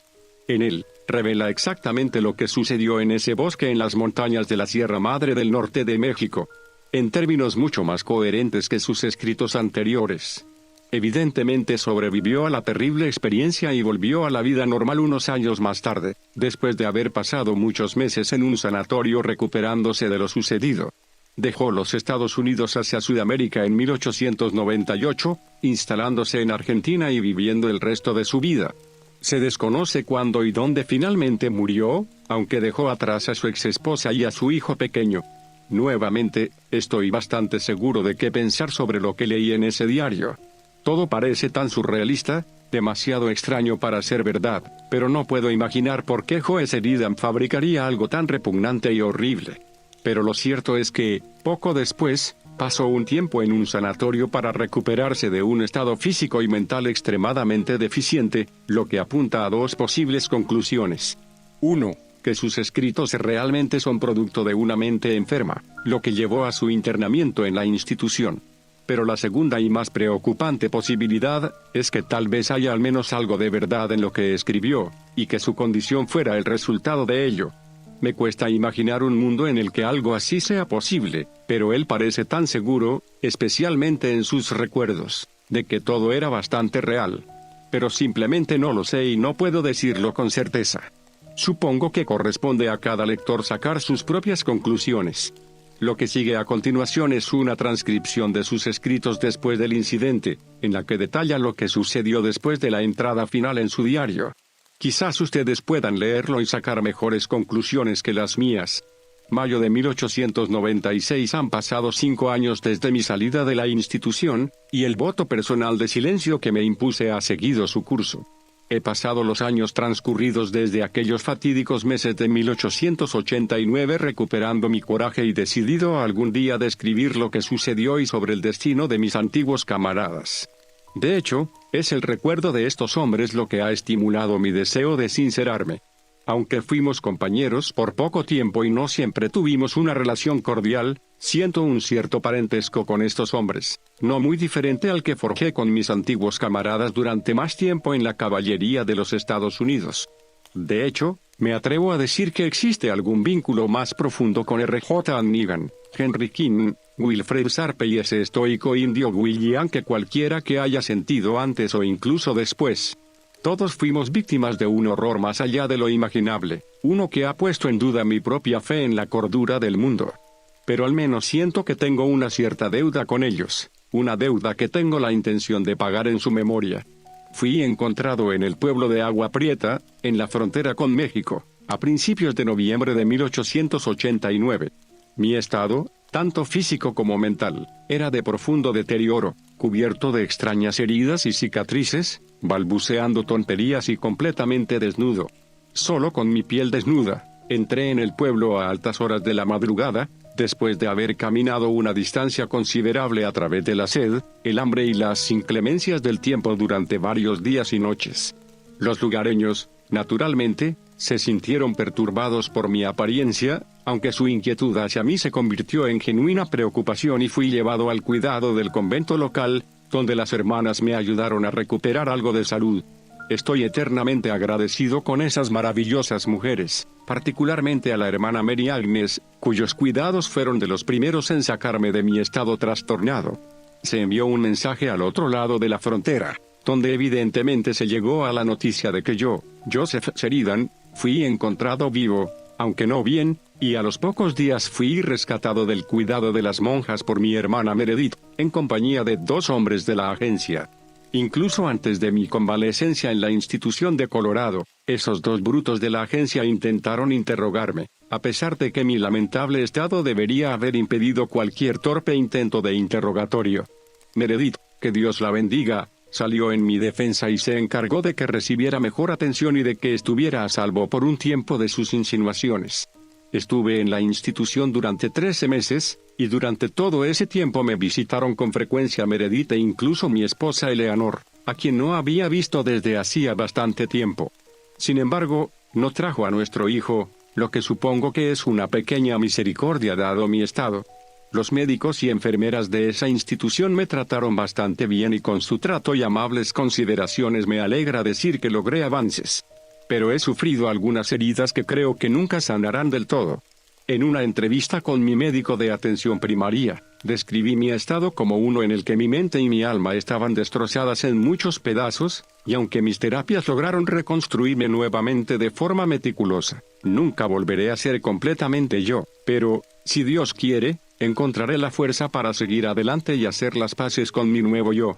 Casi inmediatamente después de mi liberación, me llamaron a la oficina de Denver de la agencia Pinkerton para un informe exhaustivo de los acontecimientos de aquellas fatídicas semanas de 1889. Y les di un informe completo, aunque las verdades exactas de lo sucedido siguieron siendo mías, y solo mías. De hecho, conseguí a su hombre, Deacon Chogan. Pero, tal como resultaron las cosas, no pude demostrarles de manera concluyente que así fuera. Pero mi sinceridad los influyó, y no pudieron negar las verdades evidentes de mi situación, que regresé con el cuerpo y la mente destrozados, un testimonio viviente de una terrible experiencia que difícilmente podrían comprender si no lo hubiera corroborado con mis propias palabras. De los 5 hombres que partieron de Las Vegas, Nuevo México, aquel agosto de hace 7 años, solo yo quedé, y solo yo puedo decir que fue exactamente de la mayoría de ellos. El misterio de lo que le pasó a Kim sigue siendo un misterio, pero estoy seguro de que nunca más se le volverá a ver. Después de mi reporte, me impuse ese voto de silencio, que he mantenido durante 5 años enteros hasta ahora. El acto de cederles mi historia a los Pinkerton tan pronto después de mi liberación fue bastante doloroso y difícil. Desde entonces dejé la agencia, regresé a mi casa en Ohio y encontré empleo con mi cuñado, Frederick, en su tienda de comestibles. Recibí la recompensa de $5,000 que me prometieron y, a pesar de que me insté a ofrecer la misma recompensa a los familiares de mis compatriotas, no puedo decir si alguna vez la recibieron. Releí mi diario, que afortunadamente había guardado, e hice algunas anotaciones privadas sobre ciertas declaraciones que hice. Dios mío, apenas puedo creer lo frágil que era mi mente en los últimos días de esa época. Pero incluso entonces, puedo recordar claramente la poca verdad que expresé sobre mí mismo, como mis débiles citas sobre cómo encontrar la sobriedad en el camino. Bebí como pez todo ese tiempo y no tenía por qué tener expectativas similares de mis camaradas. Tampoco nunca expresé que realmente me invadió un temor, un miedo voluble, durante los primeros días de esa expedición, al igual que a mis compañeros. En estas autocríticas he encontrado una reserva de fuerza para contar la segunda mitad de mi historia, y sin importar los miedos y angustias que puedan volver a inundarme, me comprometo a poner mis recuerdos por escrito. La última entrada de mi diario nos sitúa a los 3 en lo que llamé el bosque de las pieles, que es precisamente como suena y como lo describí hace años. Sabía que estábamos bastante cerca de nuestro objetivo previsto y sentí un deseo insaciable de confrontar a nuestro hombre y de ver con mis propios ojos a los hombres que habíamos perseguido en las buenas y en las malas durante estas largas semanas. Cuando cayó la noche en ese bosque espantoso, fuimos atacados por nuestros enemigos. Durante todo este tiempo, solo habíamos oído murmullos o visto débiles rastros de sus rutas, pero fue entonces cuando por fin vimos a hombres que antes eran pesadillas lejanas en nuestra imaginación. Fueron más horribles de lo que esperaba. Estaban vestidos enteramente con pieles de animales, de la cabeza a los pies, extrañamente cosidas para que no se pudiera identificar nada del rostro humano, ni siquiera un atisbo de piel. Esos horribles demonios sin rostro, con huesos y palos en sus capuchas que parecían astas o cuernos, descendieron sobre nosotros casi en total oscuridad y en completo silencio.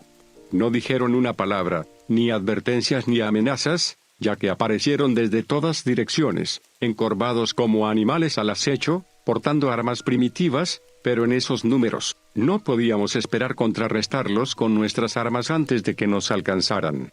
Con cuchillos, lanzas y garrotes hechos de madera y huesos de animales, cargaron con intenciones asesinas.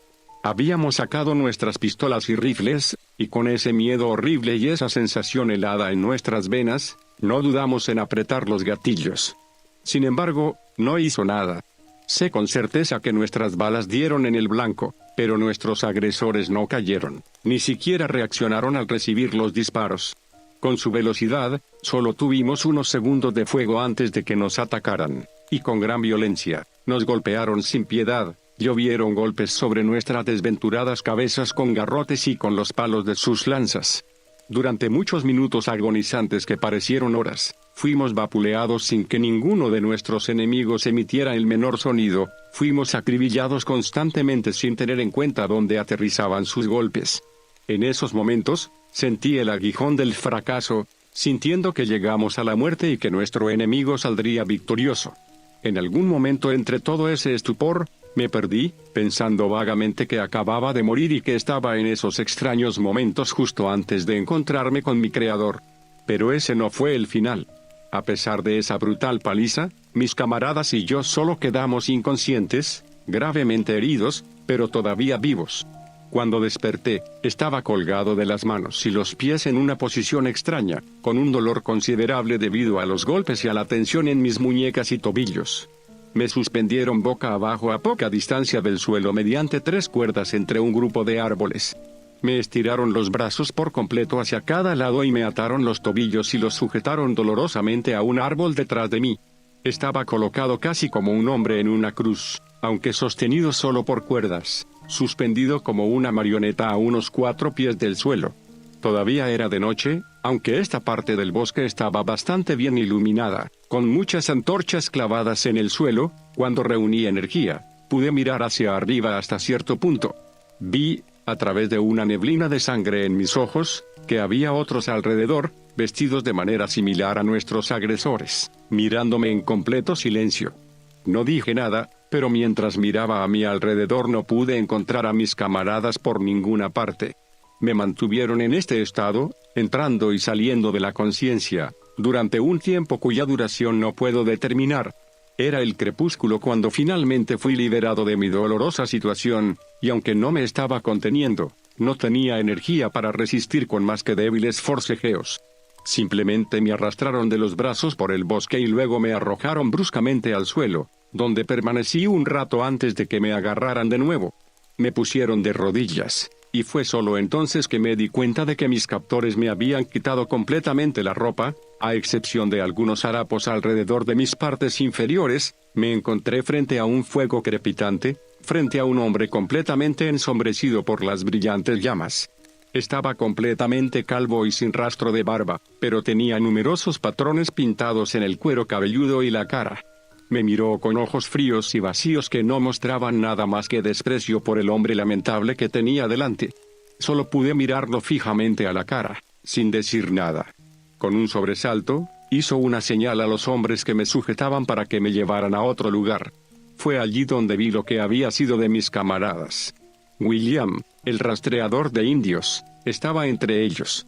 A pesar de sus mejores esfuerzos por huir de nuestra desesperada situación, no había eludido la captura. Habiendo llegado tan lejos, tal vez estaba destinado a estar entre nosotros al final del viaje. Su estado era horrible más allá de las palabras, pero haré lo mejor que pueda para describirlo. Estaba atado a un crucifijo en forma de X elevado sobre el suelo, completamente iluminado por la luz del fuego. Su cabeza, como los demás, estaba completamente afeitada de su largo y suelto cabello negro, con numerosas laceraciones recientes hechas en el costado de su cráneo, algunas de las cuales todavía goteaban sangre. Tenía los ojos bien abiertos, con una mirada atormentada y una mandíbula temblorosa que mostraba a un hombre completamente destrozado. En la parte delantera de su torso había cortes y laceraciones aún más grandes, algunas de las cuales estaban cosidas, con 2 cortes principales en forma de X que iban desde el hombro hasta la cadera. Y sus miembros. Dios mío, sus miembros. Estaban casi completamente desollados y en su lugar había un mosaico de pieles de animales cosidas a su carne. Ellos me forzaron a alzar la cara para contemplar esta horrible visión durante varios minutos, tirando de la piel de mi frente para mantener los ojos abiertos. Luego bajaron la cruz con una caída violenta y William dejó escapar un breve y espeluznante grito que fue completamente ignorado por nuestros captores. Aún en la cruz, fue arrastrado hacia el bosque oscuro, fuera de mi vista, y hacia Dios sabe dónde. En ese momento, la bravuconería con la que había perseguido a estos hombres había desaparecido por completo. Mientras se llevaban a William a rastras, solté un gemido lastimero y sentí que mis nervios colapsaban por completo. Mientras todavía lloraba, los hombres una vez más me arrastraron a otro lugar, un tosco recinto hecho de palos, donde nuevamente me encontré cara a cara con el hombre de antes. Había un altar en el centro, y en él reconocí a mi amigo Annigan, que yacía completamente débil y aturdido. Vi que todavía estaba vivo, y sobre él estaba ese hombre pintado, que me miró siniestramente en la penumbra. Entonces vi que en un rincón estaba Sarpe, en un estado de sorno muy diferente al mío, y dos hombres estaban cortándole el pelo de la cabeza, cortándolo con un cuchillo y luego raspando en seco el cuero cabelludo para quitar cualquier rastrojo, no cuidando si la hoja cortaba la piel. Obligaron a que mi atención volviera a Negan, que yacía completamente incontinente y a merced de este hombre. Levantó la cabeza de Negan del altar y, sacando un instrumento largo y delgado, comenzó a clavarlo vigorosamente en el cuero cabelludo desnudo de Negan. El pobre diablo comenzó a despertar cuando esa horrible herramienta comenzó a hurgar debajo de su piel, y pronto comenzó a emitir gritos de agonía a través aún en su estado de semi-inconsciencia. Ahora sé el motivo de las horribles marcas en el cuero cabelludo de las otras víctimas. Esa horrible hoja fue empujada cada vez más profundamente en la cabeza de Negan, y estaba seguro de que debió haberle perforado el cráneo. Sus lamentos se convirtieron en gritos, pero no pudo hacer nada, ya que este malvado cirujano usó su considerable fuerza para contener al pobre hombre. En un instante, los gritos cesaron y la cabeza de Negan se inclinó para que yo pudiera mirarlo a la cara.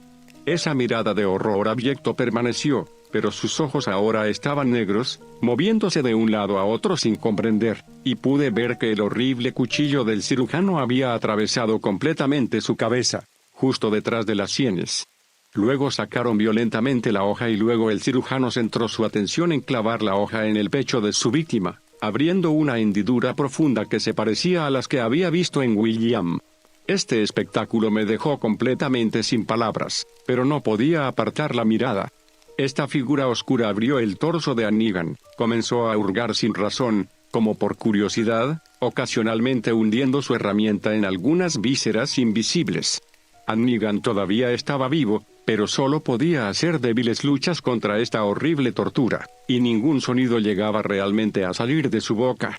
Pero esos ojos suyos, esos ojos en blanco, todavía cobraban vida por breves instantes. Yo mismo me sentía débil, pero no podía desmayarme.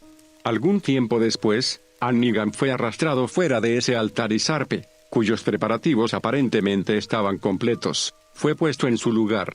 Pero Sarpe, todavía en posesión de sus facultades, luchó con gran fuerza, llorando y gritando a todo pulmón, cuando el cirujano agarró los lados de su cabeza y comenzó a empujar sus pulgares en los ojos de Sarpe. Los gritos se convirtieron en chillidos, y el dolor había dejado a Sarpe cojo el tiempo suficiente para que el asistente del cirujano pudiera asestarle un golpe brutal a los costados de la cabeza que lo dejó aturdido. Fue entonces cuando el cirujano tomó un objeto horrible, una cabeza humana momificada y sin ojos a la que se le había dado forma de una especie de cáliz, cuyo líquido escurría por su boca abierta. Obligaron a Sarpe a abrir la boca y le vertieron en la garganta un brebaje espantoso que parecía sangre oscura, pero que desprendía un olor químico acre y penetrante similar al ácido fénico. En unos momentos, Sarpe quedó tan sin sentido como el pobre Negan antes que él, y este espantoso cirujano repitió sus horribles mutilaciones en Sarpe, pero con mayor violencia y fuerza que con Negan. Como antes, Sarpe todavía mostraba algún vestigio de vida detrás de sus ojos, pero esa grave herida en su cerebro había sofocado permanentemente sus luchas. Cuando el cirujano completó su trabajo, rodeó el altar para mirarme de cerca a los ojos, con las manos casi completamente cubiertas de sangre fresca. Luego me dedicó una sonrisa fría y siniestra, burlándose de mí e incluso se rió entre dientes. Luego dijo en voz baja, «Más tarde», y rápidamente se puso de pie y salió.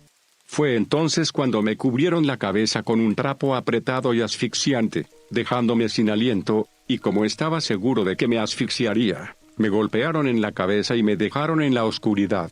Recuperé el sentido segundos después y vi que me estaban arrastrando una vez más a un nuevo lugar. Tenía mucho miedo de que me colgaran de nuevo con esas cuerdas, pero en lugar de eso me arrastraron frente a un agujero en el suelo, mirando hacia una pequeña cueva, al que me botaron y me dejaron solo. Estaba en completo shock mientras yacía en el suelo helado de ese refugio improvisado, incapaz de comprender el significado de lo que acababa de presenciar. Esas mutilaciones horrendas y sin sentido, la aparente muerte de mis camaradas, el conocimiento de que probablemente yo sería el próximo en recibir ese tratamiento, todo eso se impuso en mi frágil mente y me dejó en completa desesperación. Permanecí así durante días, retenido en este sucio hoyo que era tan pequeño que no podía mantenerme en pie, y me obligaron a acostarme sobre mis propios desechos. Una noche me desperté y me encontré siendo sacado bruscamente del refugio y nuevamente arrastrado y obligado a enfrentar al cirujano. Estaba convencido de que había llegado mi momento en el altar, y sabiendo que las grotescas mutilaciones del cerebro no me matarían sino que me dejarían sufrir, sentí un miedo mortal. Pero la verdad fue aún peor. Me llevaron nuevamente ante este cirujano y, para mi total horror, vi que estaba acompañado a ambos lados por Annigan y Sarpe. Se pusieron de pie, aunque vacilantes, y se balancearon ligeramente mientras sus ojos vacíos me miraban. Todavía tenían esas terribles laceraciones en el pecho, con trozos de piel de animal cosidos en hombros y brazos, y el cirujano se inclinó para escudriñarme con esa familiar mirada muerta. Pero para mi mayor sorpresa, hizo retroceder a mis guardias y se inclinó hacia adelante para susurrarme al oído. No puedo recordar sus palabras precisas, pero recuerdo claramente su voz fría y serena, y recuerdo qué tipo de cosas me dijo. Dijo que la humanidad no heredaría a la tierra, y que el mundo no perteneció a los primeros hombres, ni a personas como nosotros, ni pertenecería a nadie que venga después. En cambio, dijo que los próximos hombres que gobernarían la tierra no nacerían, sino que serían hechos, fabricados a partir de piezas del viejo mundo.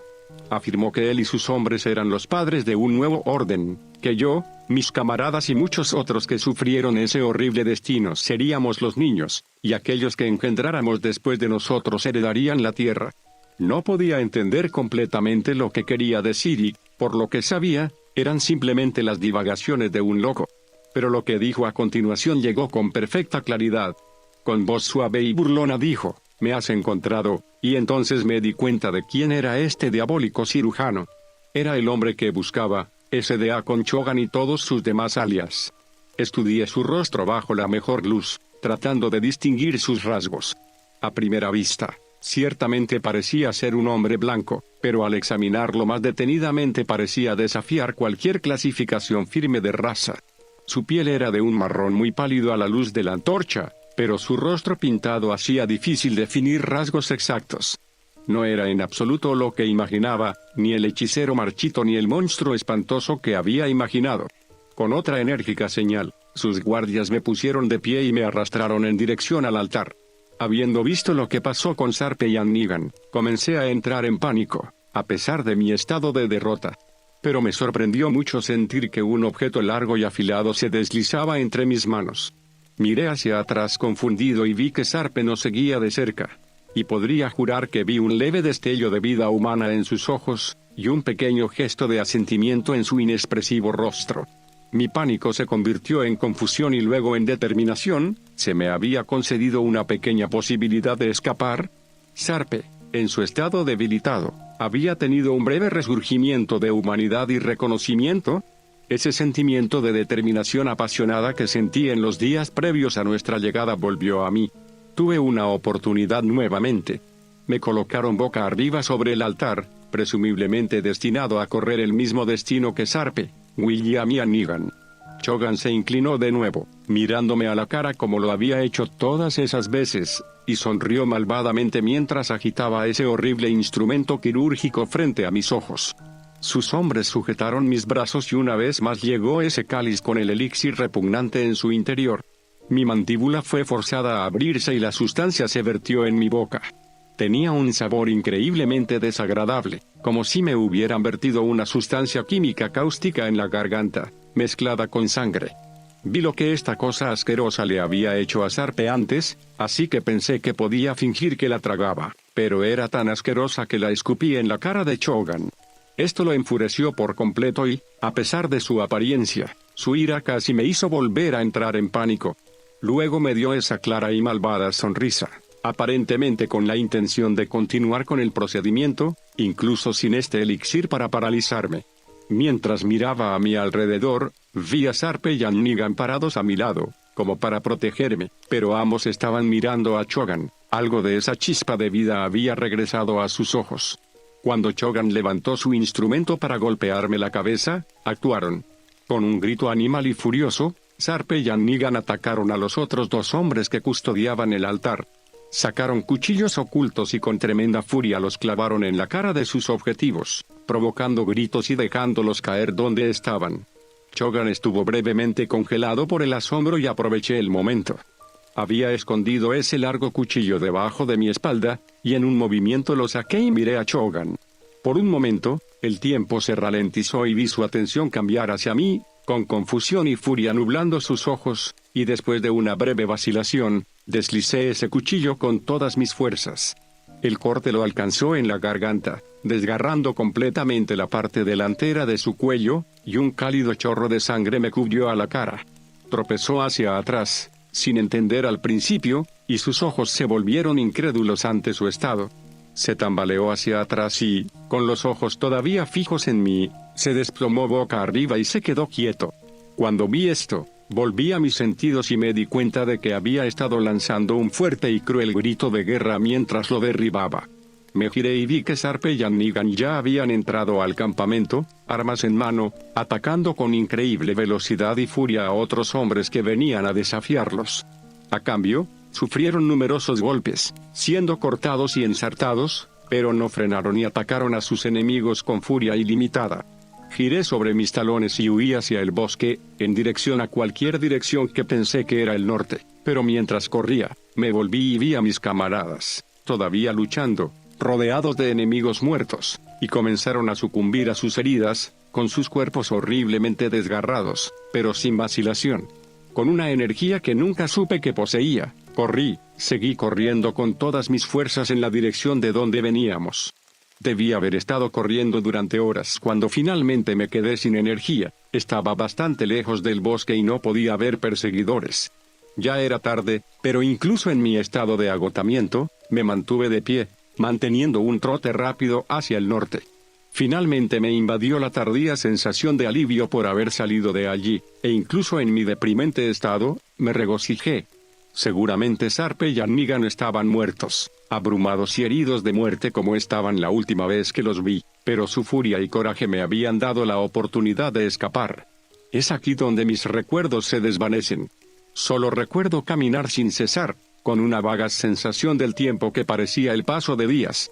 No dormía y rara vez me detenía a descansar. Fue en este estado que llegué al pueblo de Agua Prieta, y el resto de mi historia ya lo he contado. Hasta ahora, me ha llevado 3 días y numerosas paradas escribir completamente mis recuerdos de los acontecimientos de aquellos horribles días.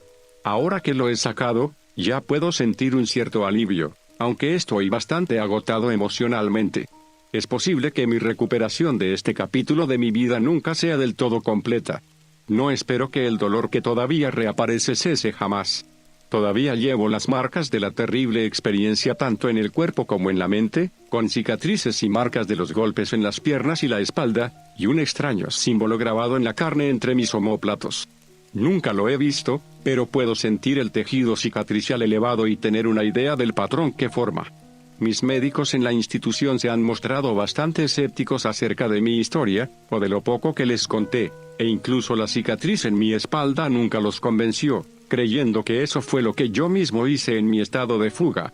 En los últimos años he llegado a algunas conclusiones sobre la vida, la historia humana y nuestro lugar general en el universo. Cuando mis antepasados cruzaron el océano hacia América, lo llamaron Nuevo Mundo, pero este no podría haber sido un título más inapropiado. La tierra bajo nuestros pies es antigua, incalculablemente antigua, y a lo largo de los siglos se ha tragado a innumerables generaciones enteras de hombres. La guerra, el hambre, las enfermedades y el lento paso del tiempo empapan esta tierra de sangre y, en el proceso, cambió también la forma de los hombres y las bestias que la deambulan. Todavía reflexiono sobre lo que Chogan me dijo en esos fatídicos momentos, acerca de cómo la humanidad no heredará la tierra, y me pregunto si tal vez tenía razón.